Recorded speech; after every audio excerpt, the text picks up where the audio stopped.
Do you know there was a single night that changed boxing forever? A night that was supposed to save the sport, but instead it killed its soul?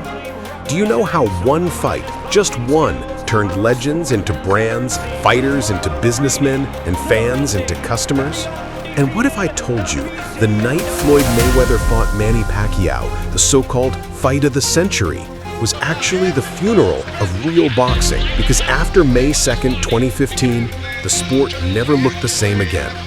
This is the story of the day boxing died. For nearly 5 years, fans begged for it. Mayweather versus Pacquiao, the dream fight, the undefeated defensive genius versus the fearless Filipino slugger. It had everything: speed, skill, legacy, pride. And when it was finally announced in 2015, the world went insane. Pay-per-view records shattered, ticket prices hit the stratosphere. This wasn't just a boxing match, it was an event. People said, this is the night boxing will be reborn.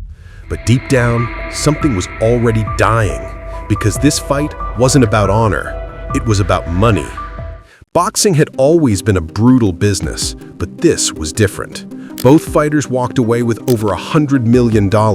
Promoters cashed in, broadcasters cashed in, even ticket scalpers became overnight millionaires. But fans? They got 12 rounds of technical chess, not war. And while Mayweather masterfully executed his plan, viewers at home felt cheated, as if the sport had sold its soul to the highest bidder. Boxing didn't die from a knockout, it died from a contract. What if I told you that Mayweather didn't just win that fight, he rewired boxing's DNA? Before him, legends fought for glory. Ali risked his legacy. Frazier fought through pain. Tyson destroyed fear itself. After Mayweather, fighters started protecting records, not reputations. Undefeated became more valuable than unforgettable. Legacy was traded for leverage. Boxers stopped fighting the best. They started waiting for the perfect payday. And that's when the soul of boxing started to fade. After Mayweather versus Pacquiao, the boxing world entered a strange new phase. Fans were starving for excitement, and promoters knew it.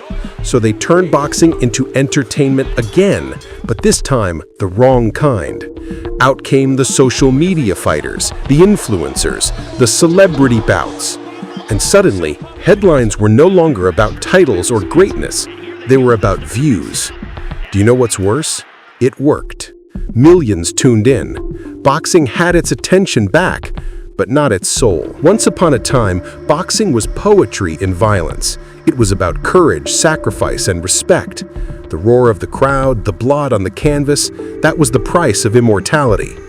But somewhere between pay-per-view deals, social media hype, and money fights, that magic disappeared. What if boxing never finds its way back? What if the next generation only knows the sport as a TikTok trend, not an art form? Maybe the greatest tragedy of all is that we stopped watching fighters. We started watching brands. To be fair, Floyd Mayweather didn't destroy boxing.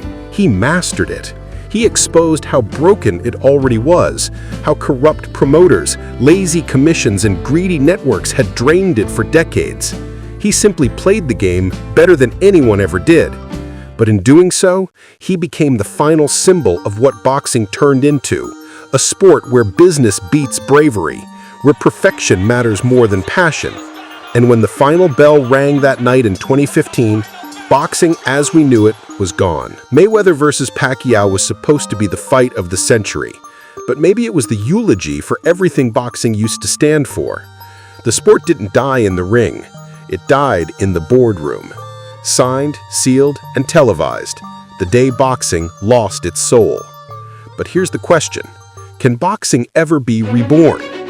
Maybe one day a fighter will rise, not for money, not for fame, but for the love of the fight. And when that happens, maybe the sport will start breathing again. Because sometimes, to understand the sport's future, you have to revisit the night it died. If you felt that, hit like, drop your thoughts in the comments, and subscribe for more unfiltered boxing documentaries.